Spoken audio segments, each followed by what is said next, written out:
Bienvenue dans cette formation sur le Tadelakt.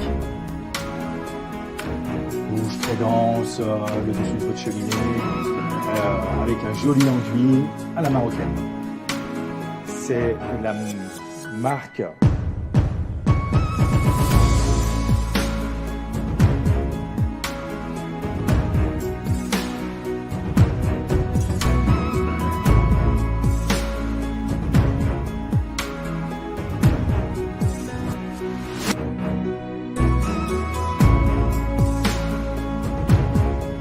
Je pense qu'en formation en live, j'en ai jamais dit autant.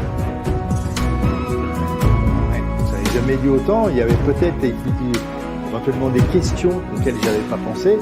Mais là, dans cette formation, je crois que j'ai jamais dit autant de choses dans la réalisation d'un Tadelakt.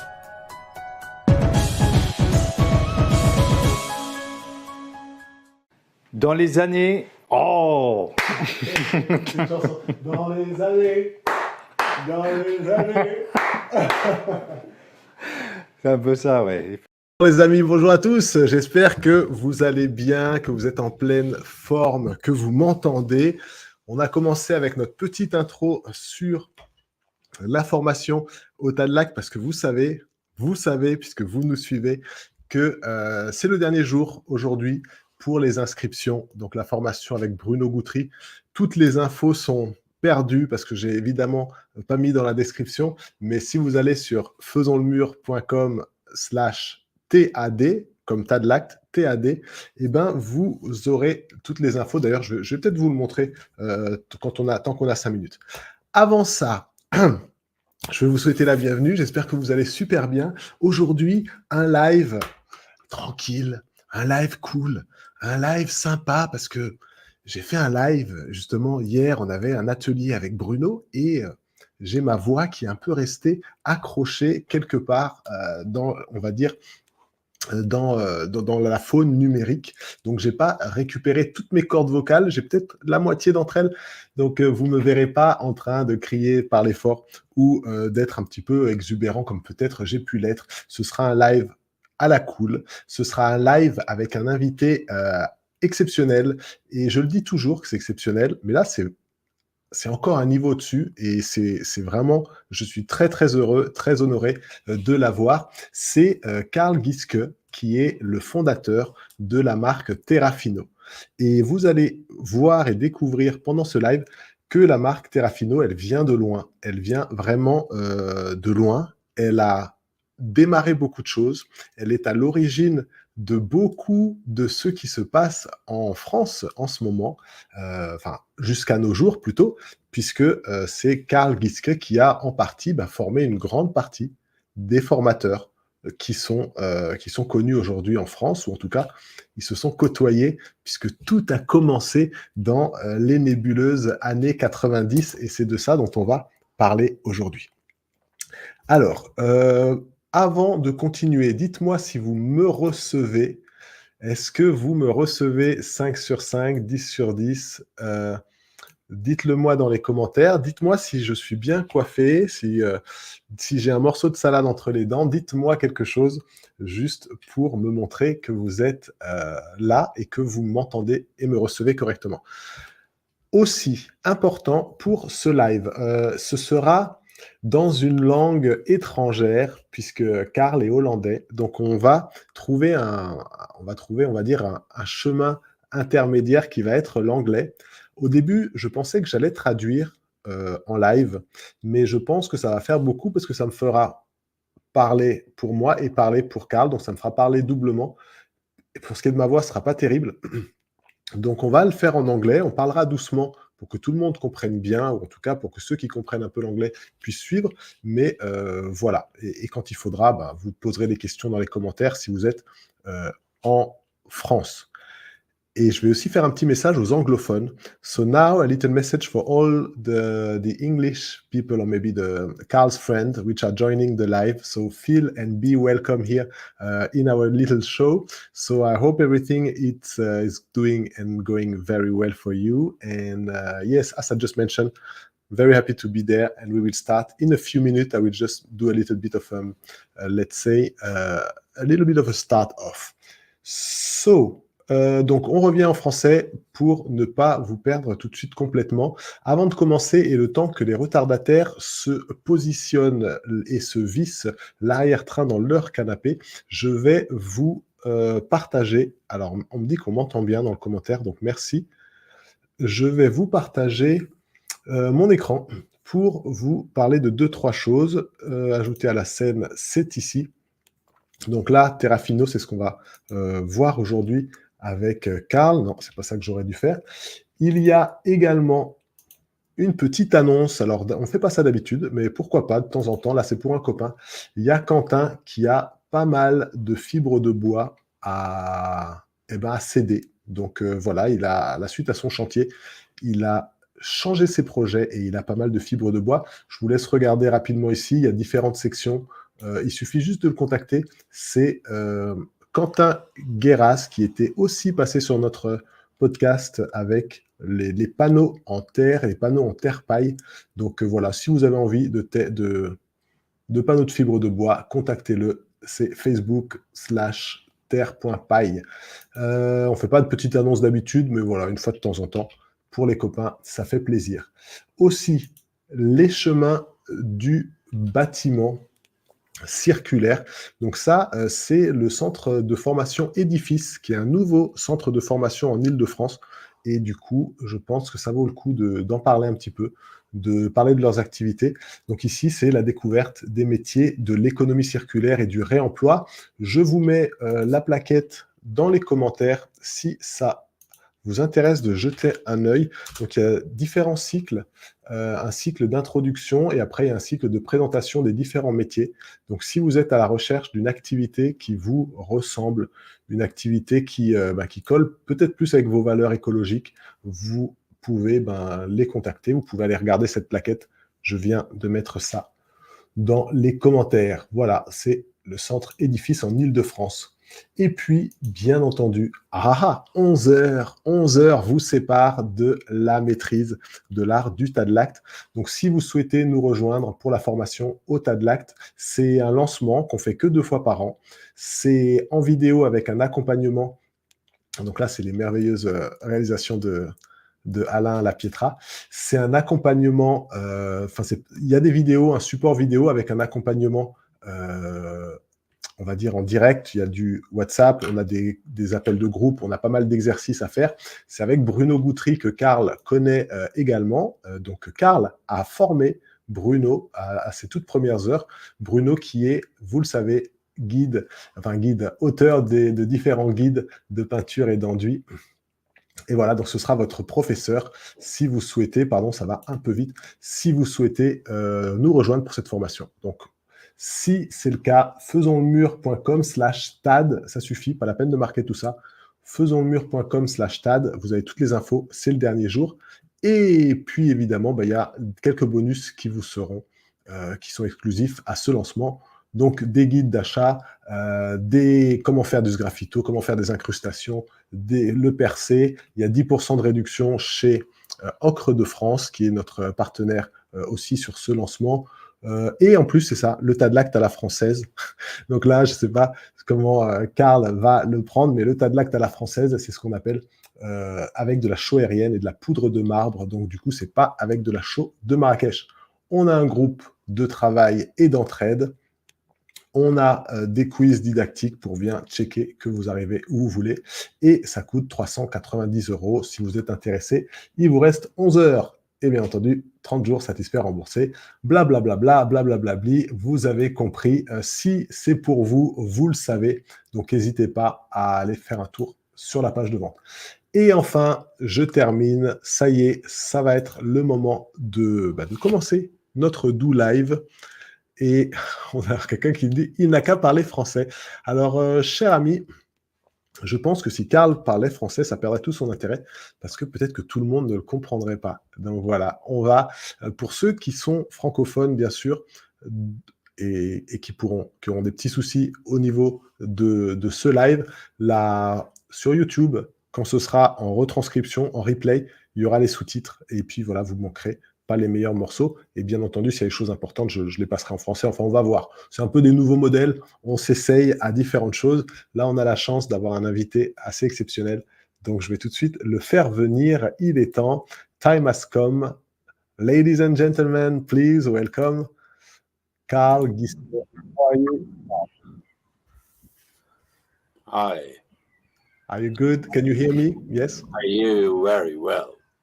Okay, so I did start, as I told you, a little introduction in French, and now it's time. I mean, it's time for a little exchange. I'm very happy to have you on the show because you've been at the root of, I mean, so many things, if not everything. I mean, no, but most of the things that are happening now, at least in France and in the little group of people and French artisans that I know, it's like, most of them, they do know you.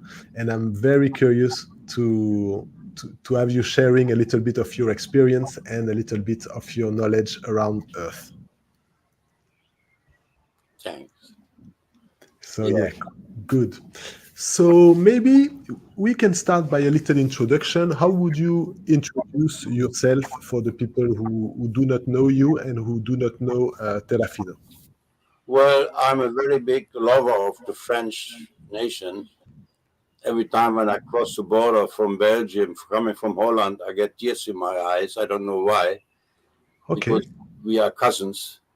And my uncle, Hermann Gieske, he was a German soldier in the Second World War. And he provided the bombing of the Tour de Eiffel, of the Louvre, and Arc de Triomphe. He took it away. So my uncle served the biggest monument of France. Exactly. Yeah. My uncle that doesn't destroy. So that's great. I have this deep connection to France. And always when I meet French people everywhere in the world, we never stop talking.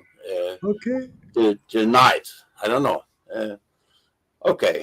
Okay, maybe we are cousins in some ways. And when is the first time that you came in France and why?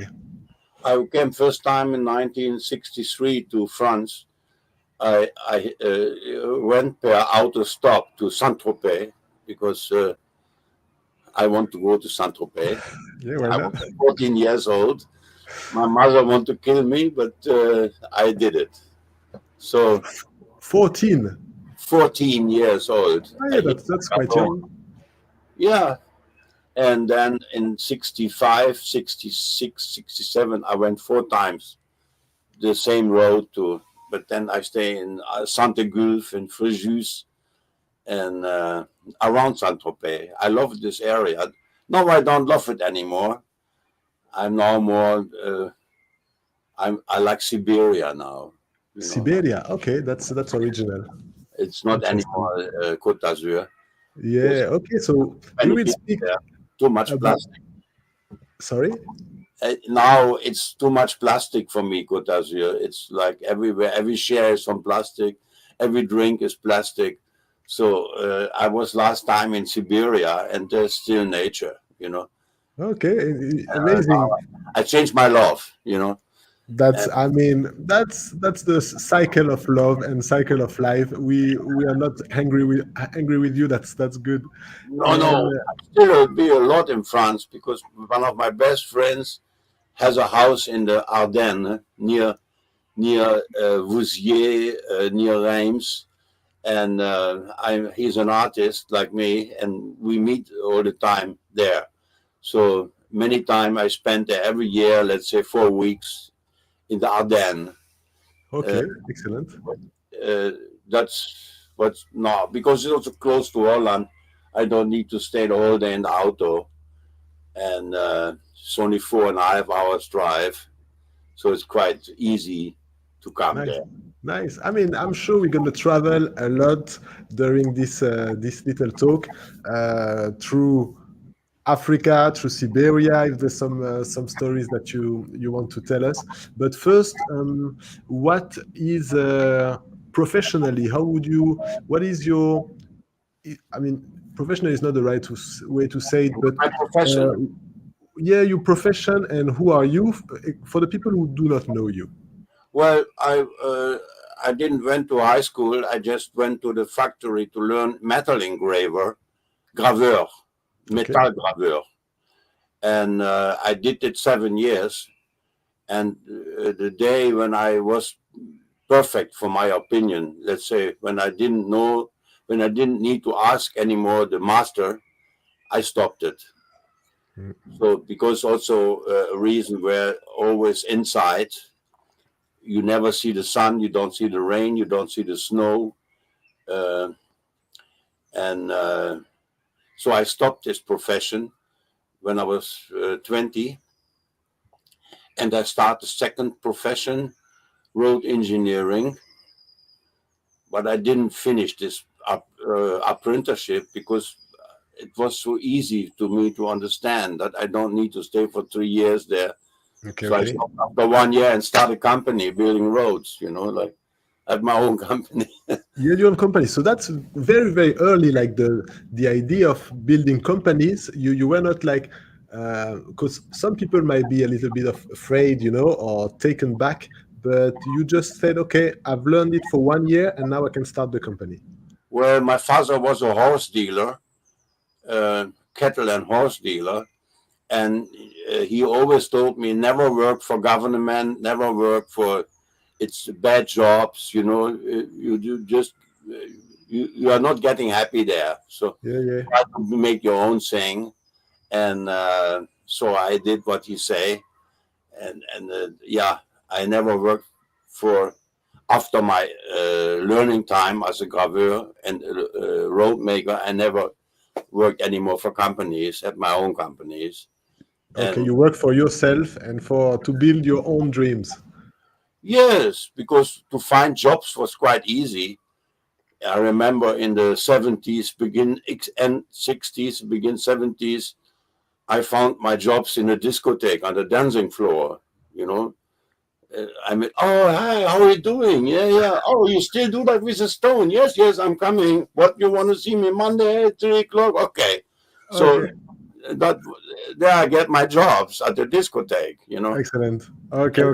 That time is over now. I mean, the only job you get now in discotheque is drug dealer, Yeah, they had also drugs in this time, but also jobs. Yeah, that's good. Yeah, And then, so yeah. after this company, how long did you keep the first company? Well,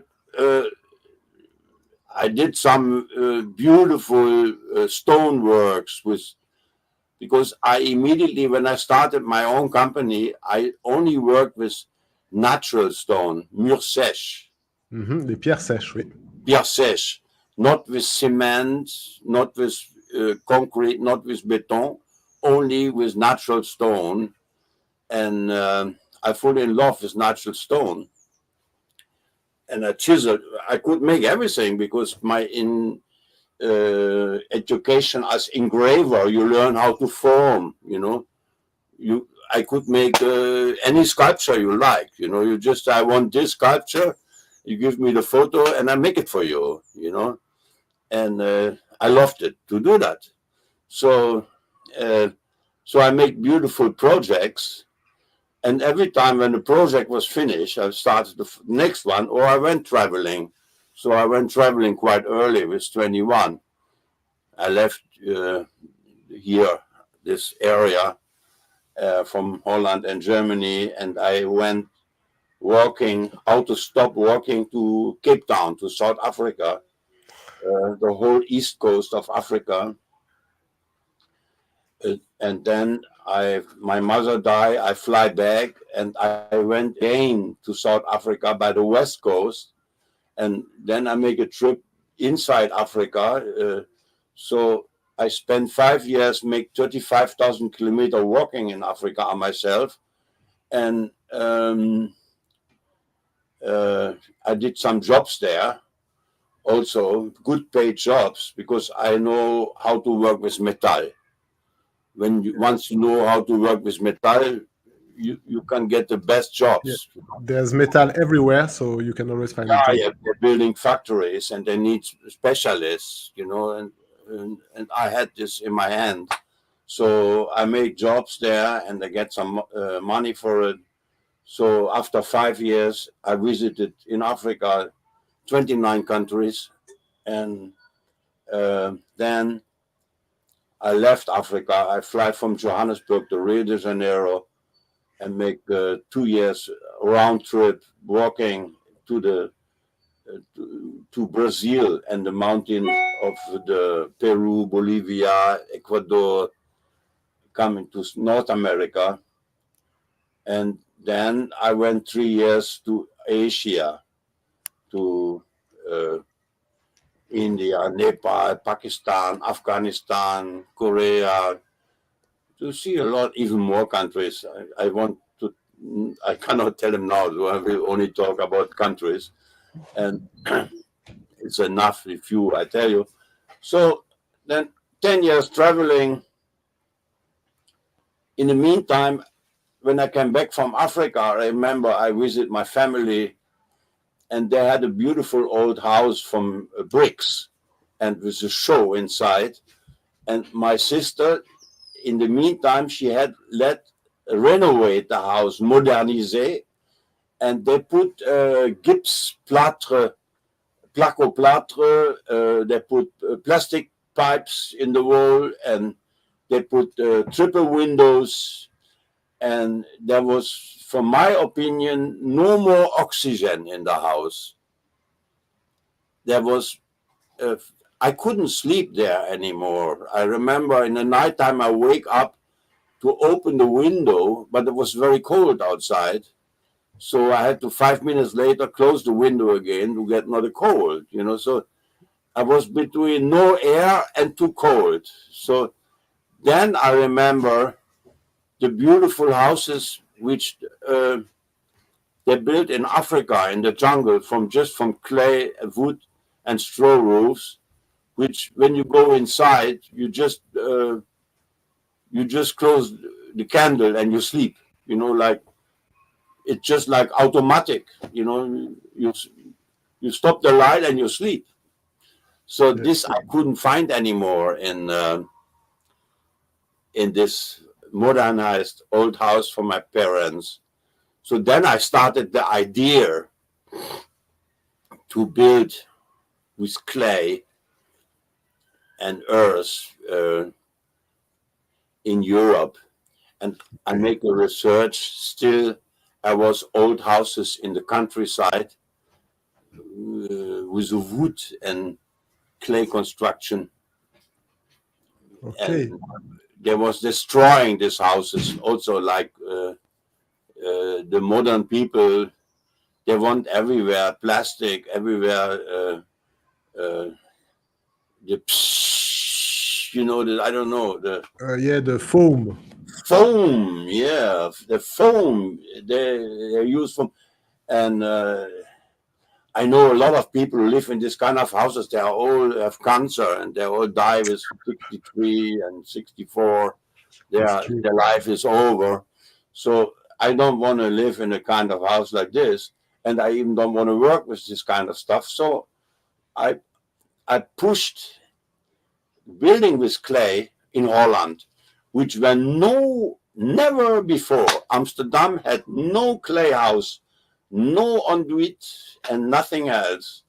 So I started in Amsterdam in the middle of the 80s, after my experience time, to get projects. So I'm lucky I found very nice artists who gave me free hand. They trusted me. They say, make what you like, So I made it the houses, and I always like to make houses beautiful, like not just only use clay, straw, and sand, but also use the beauty, which, if you open your eyes in Amsterdam, there's so many beautiful buildings.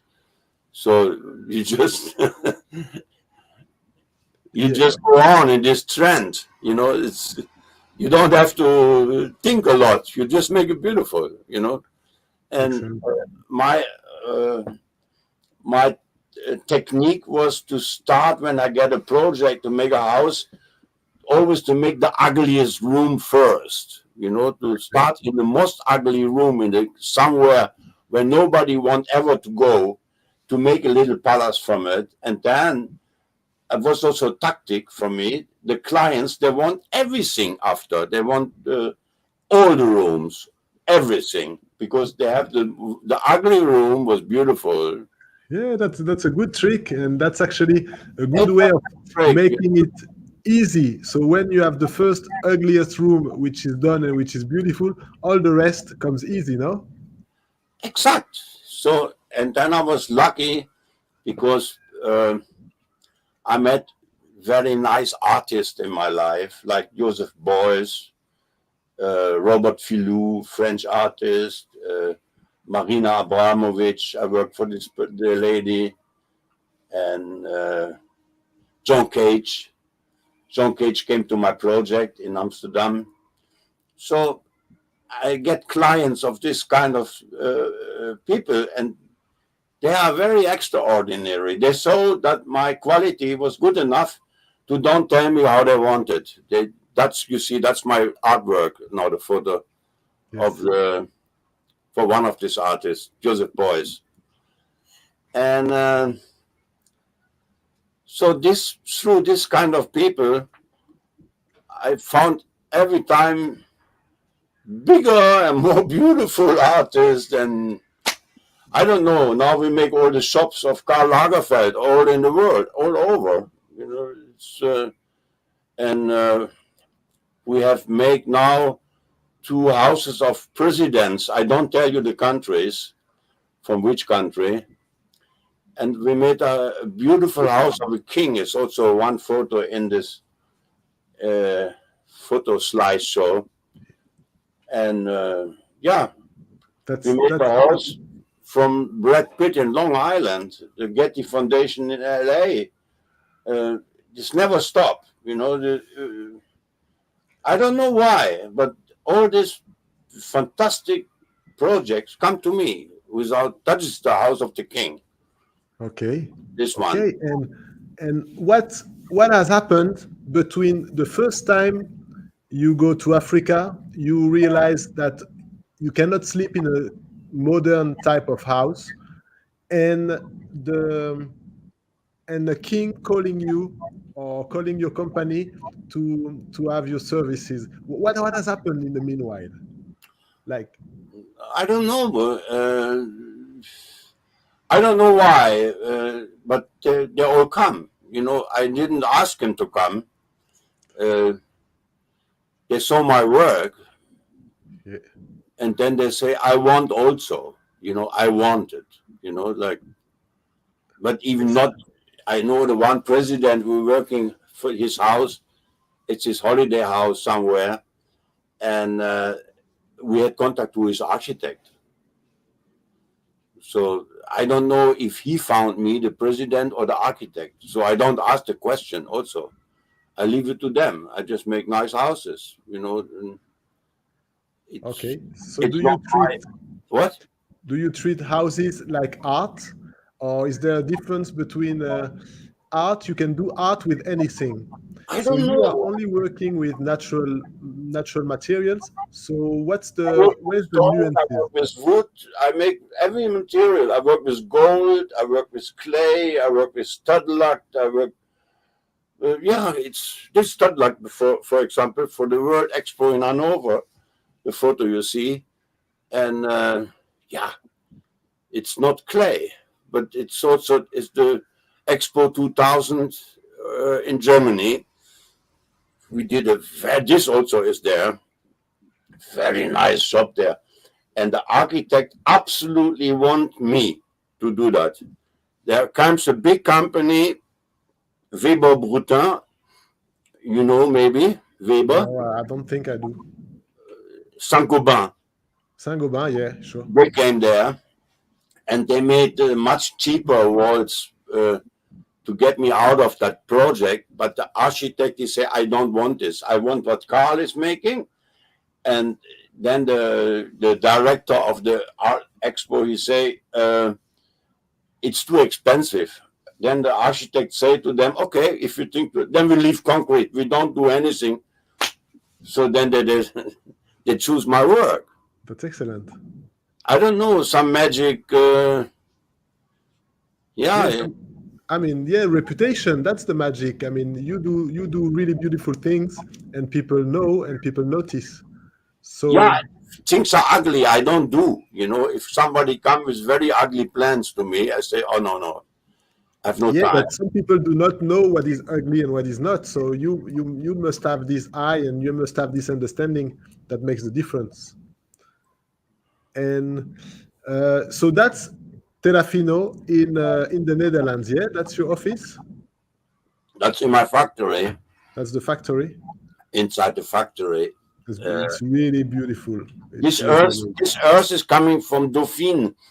It was an old farmhouse in the Dauphine, and Yes. they built a new highway there. And Andreas Crevet phoned me. I said, I have a lorry of Pisé for you. Excellent. I said, bring it. So they took it from the old building on a lorry, camion, and they bring it to me to Amsterdam, and they make this pavilion with it. Wow, that's amazing. 24 ton, exactly 20, no, I think 25 ton, exactly the maximum which I could load. So for the people who didn't follow, Andreas was on the live 2 weeks ago, and that's the one who sent you the earth. And talking about this, so you've seen a lot. Especially, I'm really concerned about I love the artistic side of your art, but I'm really interested as well in the ethical and ecological way of building. And you have been seeing a lot of things. How did that evolve in Amsterdam or in the Netherlands? Have you seen after Terrafino and after some of your work? Is there more people bringing the subject, or is it still very, how would I call it? Let's say thousands people of now. Okay. Every village has a clay worker now. Everywhere. It's like a disease, like a cholera. It's a clay cholera. Okay, that's a good cholera. Holland is everywhere now. And it's in Germany, they are really, there is a big competition already. And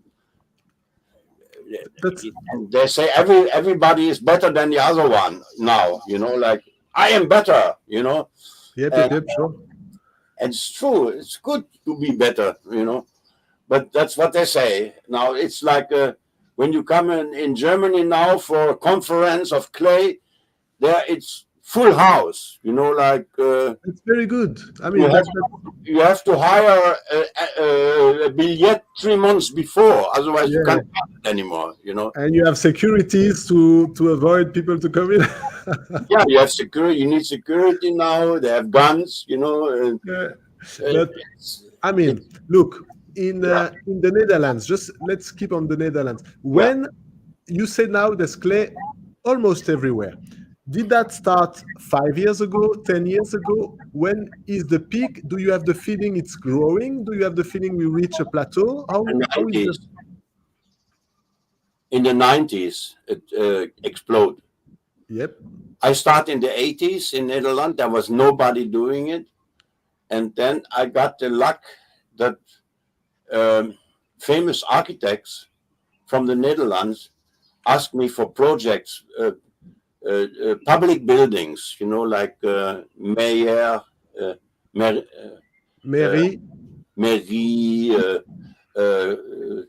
Hotel de Justice, Bank, big companies. They make 6,000 square meters of clay in their houses, you know, because they hear that people are healthier when they're working in clay. That's what I told them. Okay. This is a mosque I decorated in Cologne, in Germany. Okay, beautiful. That's beautiful. This was very funny. I took this photo from the internet, and it looks nice. So I copy it with clay, but I didn't know what it means. Okay.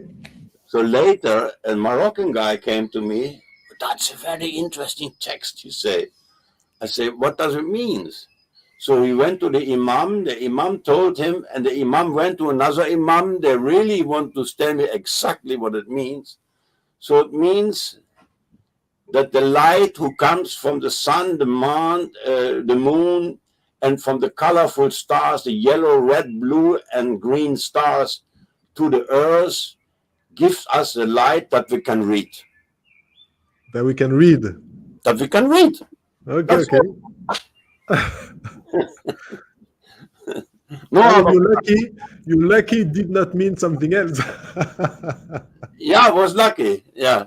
No, that's okay. I like this text, you know. Sure, of course. Yeah. It's beautiful anyway. Yeah. And so your view on the matter is that the people that are interested in having public houses and using clay for public houses is for like on an health perspective. It's not about the aesthetic. It's not about ecological. It's more health. Both, Health yeah? and aesthetic and ecologically.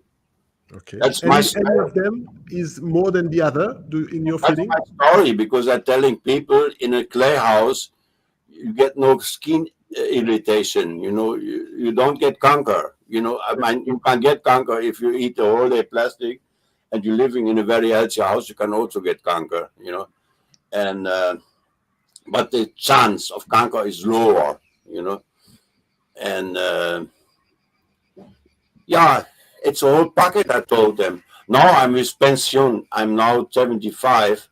And I'm out of the program. My kids running the company, but I'm still doing in Facebook a lot of promoting my work from 20, 10, 30 years, 40 years ago, to show to the people so that my kids can profit from it. Sure. And because you see, I'm asking you what's the situation in the Netherlands, because I'm curious to have your impression on what's the situation in France, because I think both have been kind of booming at the same time. So when you came to France, we just had Crater, we just had different projects that would start and starting up, but now my feeling is that it's getting a little bit tired, or something didn't hook up. So do you have the feeling it hooked up better in Netherlands and in Germany than in France, or not? Well, I don't know why in France it's the situation like this. In Netherlands is the situation simple, because around 50 kilometers from the coast to land inside, it's no clay in the ground. It's only sand. You cannot use there is no clay in Amsterdam. Okay. You have to go behind Utrecht, you know, to come inside the Germany. country. Yeah, also in Holland, it's a lot of clay, but it takes 50 kilometers from the coast. So the most projects, the big projects we do, they are all in this 50 kilometers. Let's say 80% of the big projects are in this 50 kilometers where there's no clay in the ground. Okay. Strange. What? That's strange, because you would imagine that... There's the money. Oh, yeah, okay, of course. Rotterdam, is Amsterdam, all the big cities are in this 50 kilometers, you know. And so in France and in Germany, most of the people, or many people, like to make their own mixture. So you cannot make the mixture in this 50 kilometer where there's no clay. Sure. So you have to use anyway a lorry or a camion to bring clay from somewhere else, from 50, 60 kilometers away. So the people are here trained to use ready mix material. and that makes life easy. Because let's say a big bag, 1,200 kilo of monocouche, it's about 230 euro, but you can make 2 rooms with it. It's actually not expensive, and you have no cracks in the wall. But when most of the people have no experience with the mixers, and they make their own mixtures, they will get cracks, and sometimes it fall from the wall because they have not experience in it, you know. And that makes, like I saw in France, projects which you better close your eyes, you know. Let's say you see and you, oh my God. Okay. You have this also in Holland, in the area where it's clay in the ground. They use the pure clay, they don't mix sand into it, you know, and wow, totally cracked and fall down, you know, like you're danger, ceilings falling down, you know, walls coming down. So this, the ready mix materials, which are quite cheap, save this kind of problem, because all the professional stucador, I don't know in French, applicateur, Oui, stuccateur, oui. it's a stuccateur here in Holland. It's they have a strong guild, you know, they have a guild, Yes. guild. Yeah. Yeah, a rule of, some working rule. A big group of let's say 20,000, you know, and they only do stucador, and they use only ready mixed material, not own mixers, so they have not a problem with it. Okay. Okay, so you believe that can be the reason. And Reason why, second reason is of course that clay walls, when you put water on it, it dissolves, and clay finish is not getting hard in 1 week, but after 1 year it is very hard, you know. It getting harder by time, you know. And it's, people want very hard material, you know. They like concrete, you know, cement, yeah, of course. hydraulic, so hydraulic, and but it's only illusion, because when you have everything very hard material on the wall, also this damage in the time, Yeah. and you have to renovate it. But when you renovate cement, you have to put a new layer. But when you have a clay wall and you renovate it, you just need water and a sponge and a broom, Yep. and you can renovate it without big effort, and it looks new again. Let's say the kids at home, they're painting the wall with a red and a blue and a yellow chalk, and they make scratches. The cat and the dog make scratches on the wall, and you can just wash it out with water, you know. Yep. But this knowledge, I remember I did a lot of time in the 90s and begin 2000. I went to Batimat, Batimat, oui. and I had a stand there with Andreas Crevet. And the people came to my stand and they asked me questions about it. Is it healthy? So what always, I took a little bit of Terrafino in my mouth, Okay. and now I don't need to go to the doctor. It cleans my stomach, because the scent is good cleaner for the stomach, you know. And yeah, to do this kind of things like that, you have to be you have to be strong. I mean, I had a good feeling, because For me, it was easy in France because my uncle and my love to France. So I could not make any mistake in France. You know, like even everything I say was not mistaken. You know, Okay. only my I learned French in Africa. Okay.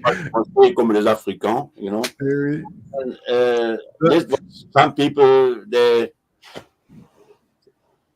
think I'm crazy, you know. Yeah, But I mean, luckily, I'm crazy anyway. I guess it's a good sign when somebody thinks you're a little bit crazy, at least. Look, your first job, you stopped because you didn't learn anything new. I guess I get the feeling you really like to keep the rate of learning new things and to be amazed or to be surprised by the things and not to get bored from what you're doing. Yeah. With earth, you had Terrafino for a long time and you're working with clay for such a long time. What are the last things that you have learned from clay that kept this motivation and or maybe surprised you? I'm asking here to have a little tips or maybe a good something that you've learned with clay that everybody doesn't know. Well, I worked a lot with clay, but in one day I needed another material, especially for staircases, for bathrooms, for kitchens, for counters. And I went in the 90s, I went to Marrakesh and made a study on Tadelakt. And somehow I became Tadelakt specialist. This is one of my jobs, you know. That's beautiful. Even the back wall in my room is also Tadelakt, light green. And so I found the Tadelakt. And now in the last years, I developed few new products. But I don't want to make a reclame here, you know. I mean, I don't mind. That's good. That's good product, so there's no problem. Antique Provence, it's a new product I make. It's a very thin layer and it's hard like Tadelakt and very thin it's made from clay. And you can polish it even with a stone, it looks like Tadelakt. And it's pure clay and sand. Name Antique Provence. So I use your language again. Yeah, that's good. I'm looking for it on the website now, so maybe I can show the people. Okay, so there we have developed this. French website has to be developed. Yeah. The French website is my old website. Ah, okay. You have to go on .com or terrafino.com, and then you find all the .nl, and you find the new website. Okay. Yeah. Okay, so you develop a new product based of clay and that looks like Tadelakt. Oh, can we reach? terrafino.com. Yeah, I forgot the dot. Yeah, it's important. Yeah. The French website will come later, also new. And you look products. You click on products. And Antique Provence, where it is. Ah, yeah, Antique Provence there. Yeah, looks shiny like that, like you see. Okay. And are you working it with special tools? No, any normal tool. You can do it with a plastic trowel, with a metal trowel. You don't need special tools.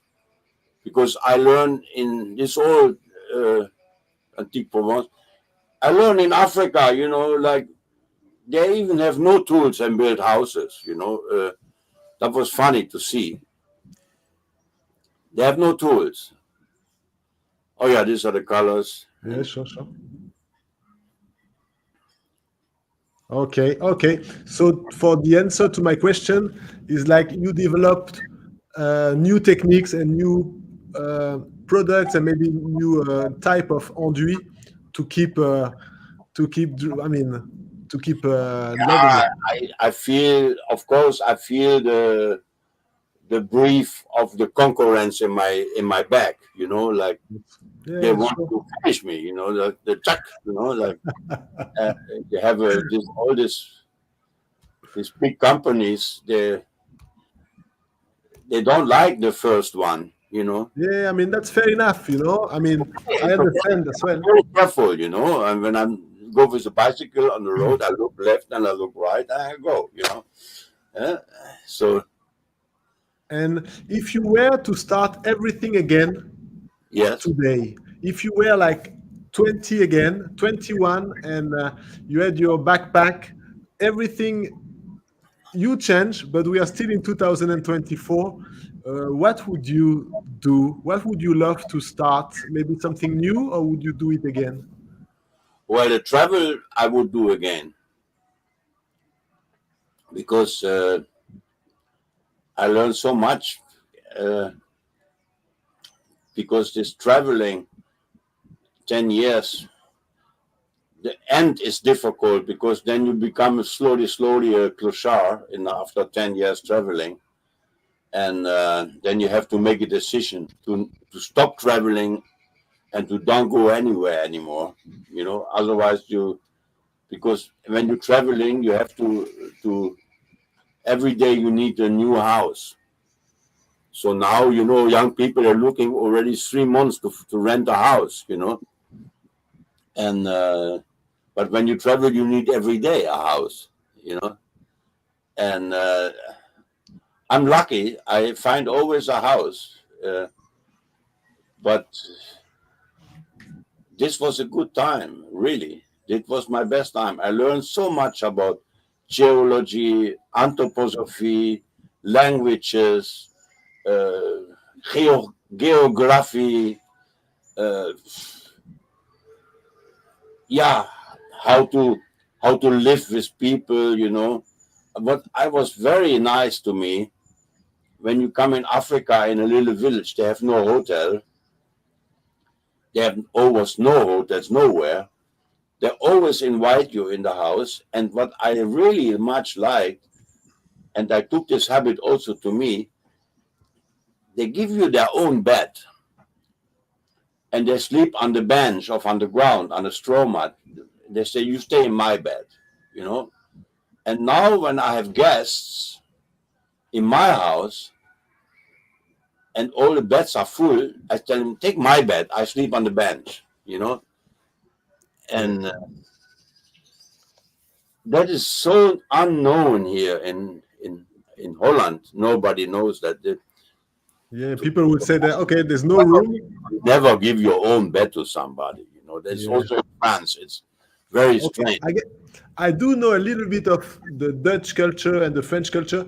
I think in Holland, it would happen in France. Maybe it's a little bit more difficult in Holland. I'm not sure, but I think so. I'm not sure. Yeah, I don't know anyone who does it. Yeah, that's the thing. But I'm doing it, and I love it to do.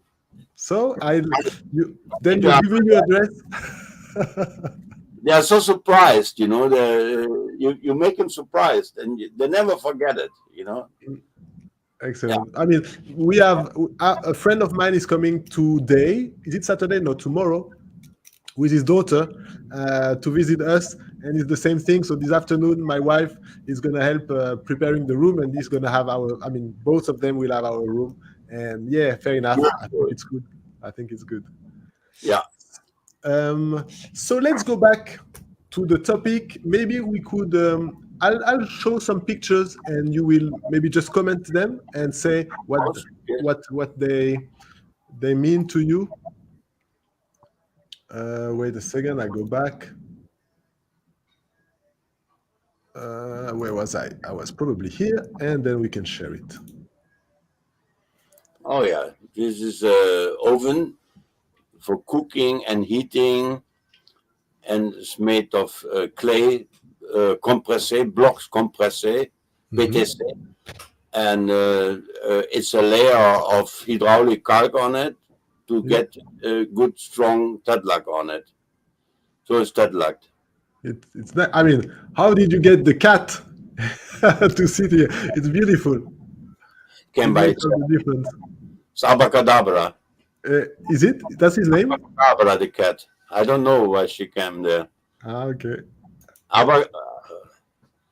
Okay, this is this oven I make with in a workshop in Poland with the students and my son, my kids, and the whole house. We had a 1 week workshop there, and we put all the walls in clay and the oven we made the Tadelakt. It's really nice. I like the squarey forms, you know. Yeah, that is what I found. The owner of the house he makes ovens. He make this oven like this, and I just had to make this 5mm Tadelakt on it. So, I mean, you say just, but there's all those corners, corners in, corners out. So it must have been a little work. well, but for an artist, it's fun. Actually, it's not so difficult. Excellent. It's just fun. The color is nice too. Yeah. Sorry.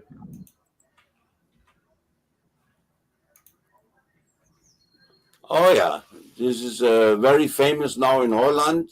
Heating walls, hot water in the wall, and in the summer cold water in the same pipes. Oh So yeah, that's nice. it's under its wood fiber panels And clay. and clay of about 3.5 centimeter in total clay. Yeah, yeah, it's true because usually we think of heating walls, but cooling walls. I mean, it's very smart, and especially now that the global warming and like the temperature are rising, it's really smart to have a smart house like this. And it's without net, without fiberglass net. It's not necessary. Yeah, that's a good thing. And how do you? You have to make the underlayer very rough. You know, like with the comb. Yeah. Okay. You comb the underlayer with a metal comb, so to have a very, very rough. The rougher it is, The less shrinking. No shrinking. Yeah, that's interesting. That's because, I guess, because there's more surface. Because when you have it very flat, it's Yeah. little You make compared to only cheap. the last 2mm I make flat. Yeah, okay, but I get the trick. That's a very good trick, actually, you know. But To you make have it, to have, before you do the last 2mm, everything has to be dry. yeah, of course.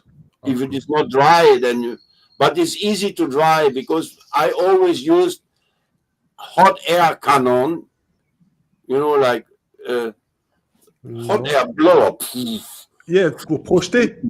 Ah non, to dry it up, Yeah, and I used the 1000 watt lamps, Yeah, and I used but that's all before the energy crisis, you know. Sure. I'm talking about now they will standing with the calculator behind you when you're heating the rooms. of course. I mean, time change. But yeah, that's good. It's interesting. Four à That's a pain. pizza oven I made, and I'm making pizza there. This nice Tadelakt is made by a French girl. She had 6 months stage in our company, Mariette Montagnier. She is a very good painter. She works also for Lagerfeld when he still was alive. He make all his, in his own house. She made paintings for Okay, Lagerfeld. wow. So she made this oven I mean, a world of artists, yeah. outside. This is a house of one of the presidents, which I don't want to tell you which country and which name. Okay. I always tell them they always not want to know their name in my shows. But it's somewhere on planet, you know. It's I believe you. I mean, the lines are beautiful. yeah. Again, This is the same house of the president. This is a white Enduits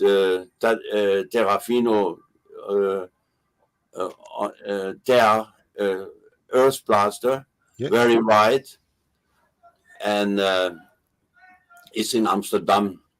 It was interesting because they took one etage, they took out to make high rooms, you know. Okay, to make it higher. Ah, Yeah. wow. And another question now, where do you, I mean, you say there's a lot of concurrence, so if you don't, I mean, I don't know if that's confidential or not, but where do you provide yourself in clay? Knowing that there's maybe not so much in Germany, that maybe there's in Holland, knowing that colored clay do not, I mean, you need to get it somewhere. So where did you provide it? Well, when you see all our products and all our gamma, it's about 20 different quarries. Okay. So you have people like touring the world to find some good clay? No, I did it already. Oh, yeah. Okay, It's cool. already done. I did it. Nice. So, but in our days it's different. You know, you can, if you want a new color, I phone the clay companies and say, can you send me a kilo from the last charge? Mm-hmm. Okay. This is also clay from Dauphine, Pizet from France, Mm-hmm.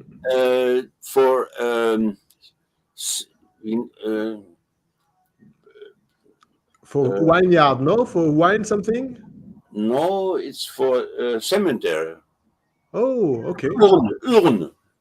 Une urne. Ah, and so Urne. that's why the glasses, so they can see through. Yes, and the glass is engraved the name of the persons. Oh, yeah. So there are not so many couples anymore, more singles. And this is how it looks like. And it's made with Tadelakt. But it was a difficult project, I tell you, because this is not enough. The line from the roof. This from the roof? The west, Oh, yeah. Okay. I can see. Yeah. It is a little bit damaged after 20 years.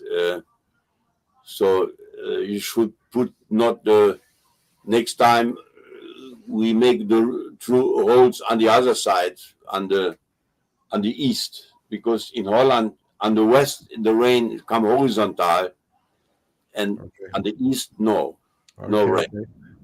Okay. I mean, you need the oh yeah, okay, I can see here. Oh yeah, I mean, it's nice. It's really nice. Yeah, it was a beautiful project and a lot of fun, and it was a feast to make it. It's also good that we always, when we have a project, I have a very good cook with me who he cooks vegetarian, macrobiotic, very tasty, Japanese style, tasty, everything fresh from their own garden, you know, not from the supermarket. So on the parties we have done, on the working parties, we know that people enjoy. No, this is what Tadelakt also. Yep. In a hammam, in the heating room, you know, for I know. hammam, yeah. And this is also a bathroom. This house is very high in the Alps. It was quite difficult to get 4 pallets there. Okay. They brought it with a helicopter. Okay, amazing. But some people get angry when they hear that about helicopter. I mean, I know what can you do? Yeah, but I posted sometimes in your site in Facebook, and somebody was very angry. He said we should take down this post because helicopter is not ecologic. Okay.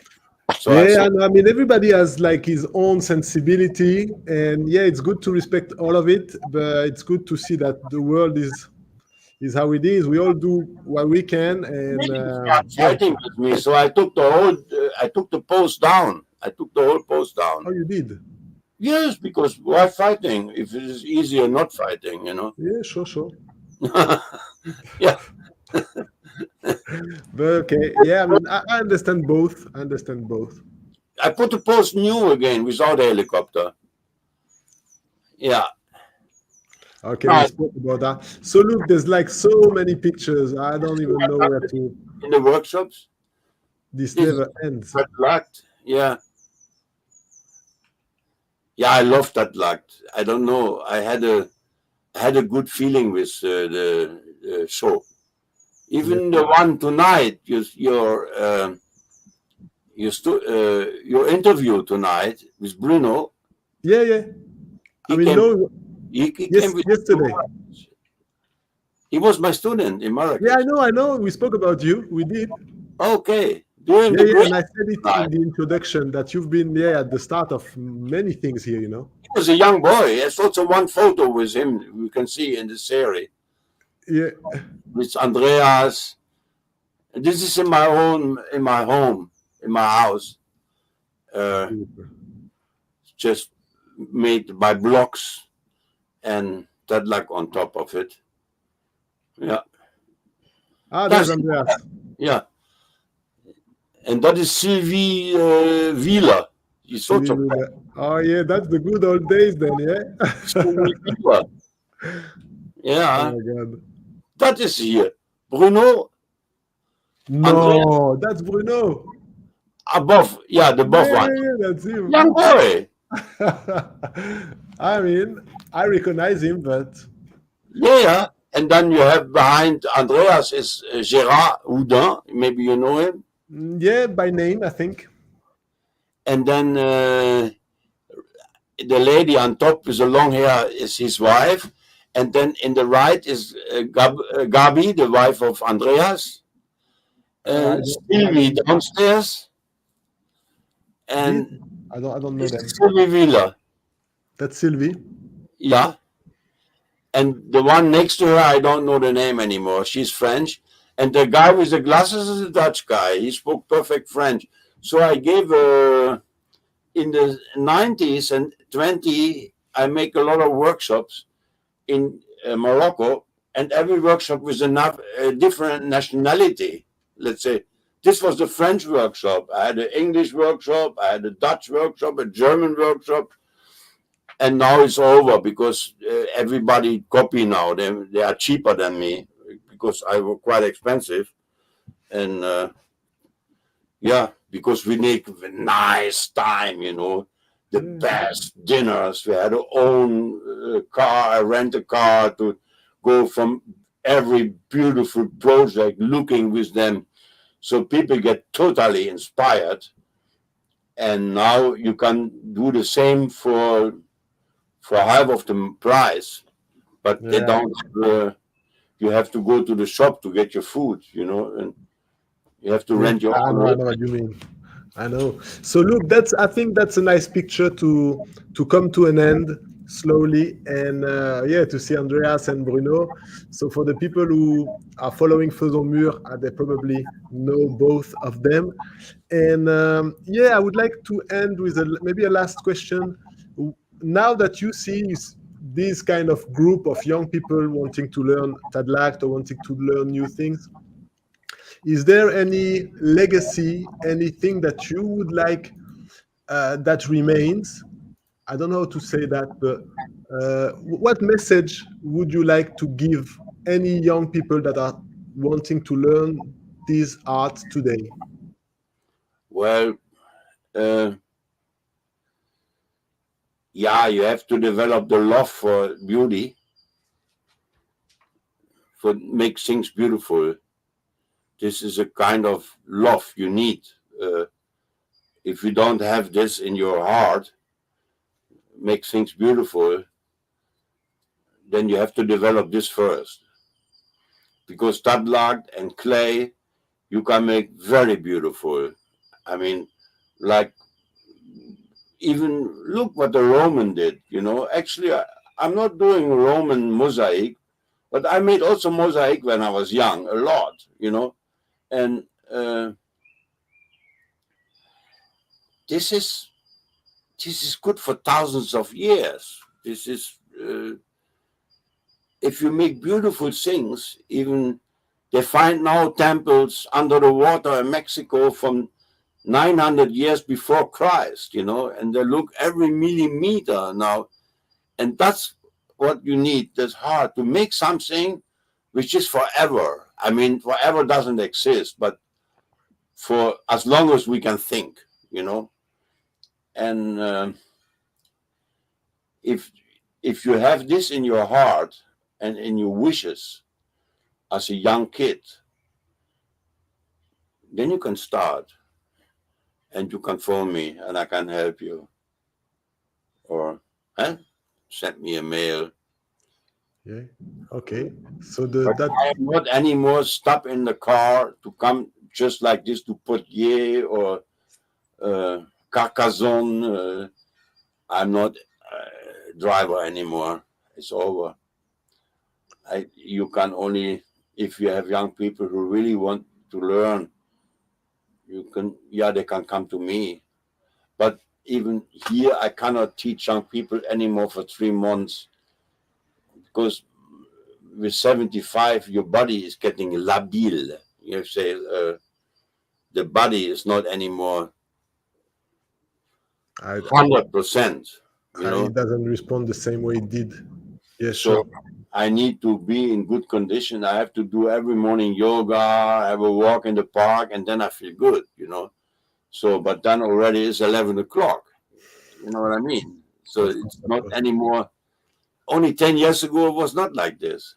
Yeah, I mean, now it's time to think of you, I guess, and it's time to, it's a way of meditating about your own existence, I guess, yoga and focusing on what you are, So what I'm doing now, I'm invited sometimes to international congresses and as a speaker.